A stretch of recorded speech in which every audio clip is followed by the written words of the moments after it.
Assalamualaikum warahmatullahi wabarakatuh. Alhamdulillahirabbil alamin wassalatu wassalamu ala sayyidil mursalin wa ala alihi wa sahbihi ajmain. Rabbi shrah li sadri wa yassir li amri wahlul 'uqdatam min lisani yafqahu qawli. Kembali lagi di pelajaran Aqidatul Awam. Pada kesempatan ini kita masih melanjutkan pembahasan tentang Isra Mi'raj. Bunyi bait yang akan kita baca yaitu Bismillahirrahmanirrahim.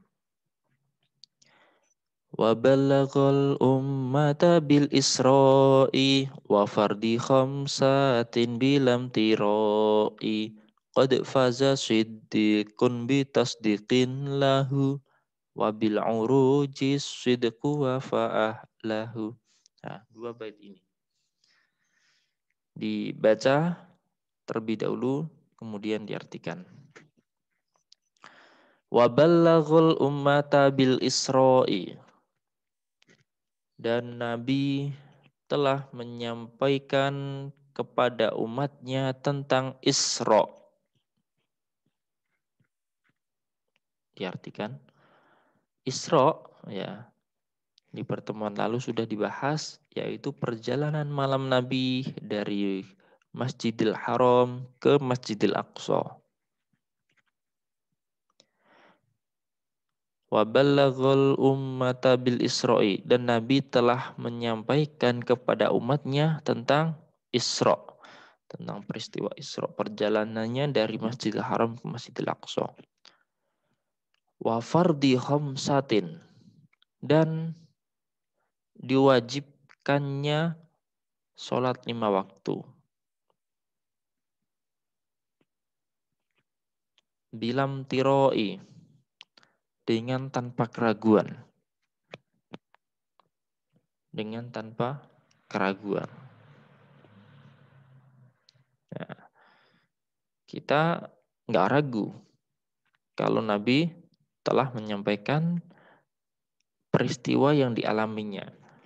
Apalagi ini merupakan amanah baginya untuk menyampaikan apa yang telah diwajibkan untuk umatnya. Kita tidak ragu bahwasanya Nabi telah menyampaikan kepada umatnya tentang peristiwa Isra dan diwajibkannya sholat 5 waktu. Ini maksudnya. Qad faza siddiqun bitasdiqin lahu. Qad faza siddiqun bitasdiqin lahu. Sungguh telah beruntung Abu Bakar Siddiq dengan pembenarannya kepada Nabi.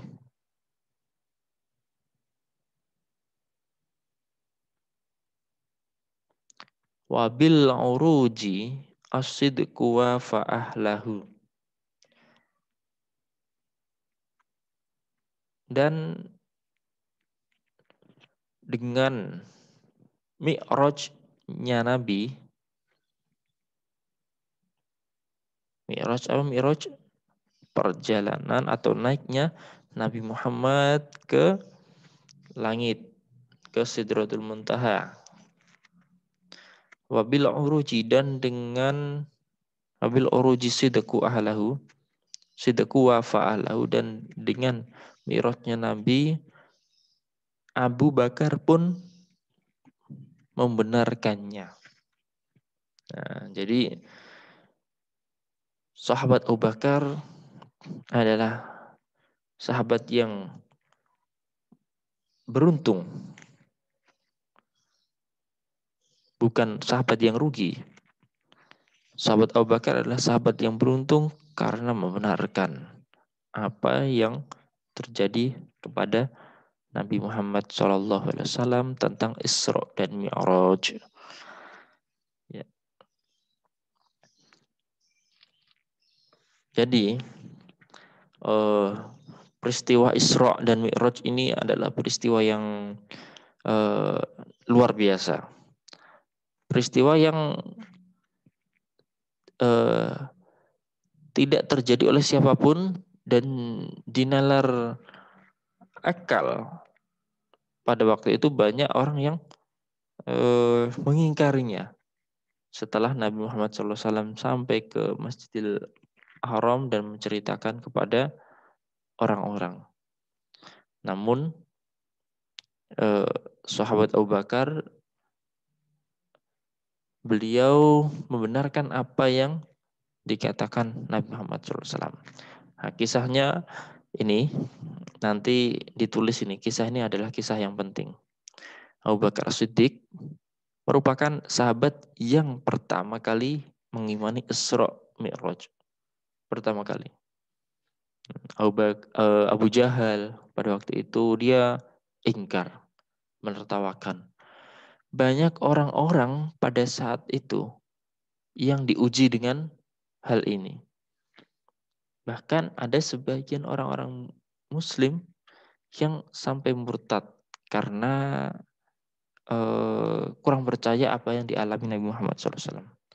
Tapi sahabat Abu Bakar dengan keimanannya yang penuh kepada Nabi Muhammad, percaya, apapun percaya. Dalam sebuah riwayat disebutkan, orang-orang datang berbondong-bondong kepada Abu Bakar As-Siddiq karena mendengar cerita peristiwa Isra Mi'raj Nabi Muhammad SAW. Mereka berkata kepada Abu Bakar, lihat apa yang diucapkan temanmu Muhammad. Abu Bakar berkata, apa yang beliau ucapkan? Orang-orang bercerita, Nabi Muhammad mengaku telah melakukan perjalanan ke Baitul Maqdis. Dari Makkah ke Baitul Maqdis, Palestina. Ia kemudian diangkat ke langit hanya dalam satu malam, kata mereka. Abu Bakar berkata, jika memang beliau mengucapkan, maka sungguh aku mempercayai berita itu benar. Sesuai yang beliau ucapkan.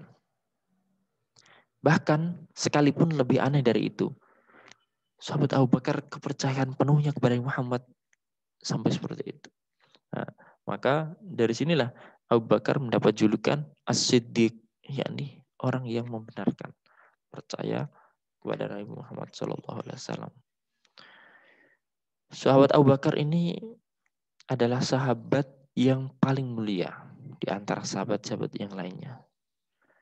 Bahkan sahabat Abu Bakar adalah orang yang paling mulia di antara umatnya Nabi Muhammad. Ya. Karena apa? Sebagian ulama mengatakan karena kedekatan sahabat Abu Bakar dengan Nabi Muhammad. Karena kecintaan sahabat Abu Bakar kepada Nabi Muhammad. Karena selalu menemaninya Abu Bakar atau berdekatan dengan Nabi Muhammad. Karena keimanan yang penuh kepada Nabi Muhammad. Ini yang menyebabkan sahabat Abu Bakar menjadi sahabat yang paling mulia di antara sahabat yang bahkan manusia yang paling mulia di antara umatnya Nabi Muhammad. Maka sahabat Abu Bakar dimakamkanlah di samping Nabi Muhammad SAW. Satu kamar bersama dengan Rasulullah SAW di kamarnya Aisyah. Maka dari sini kita bisa mengambil pelajaran. Nah, jika seseorang pengen mulia di sisi Allah, maka dekatlah dengan Nabi Muhammad. Maka teladanilah Nabi Muhammad dan tingkatkan kecintaan kita kepada Nabi Muhammad SAW. Karena teladan kita yang utama, idola kita adalah Nabi Muhammad. Tidak ada yang lainnya. Wallahu a'lam bishawab. Assalamualaikum warahmatullahi wabarakatuh.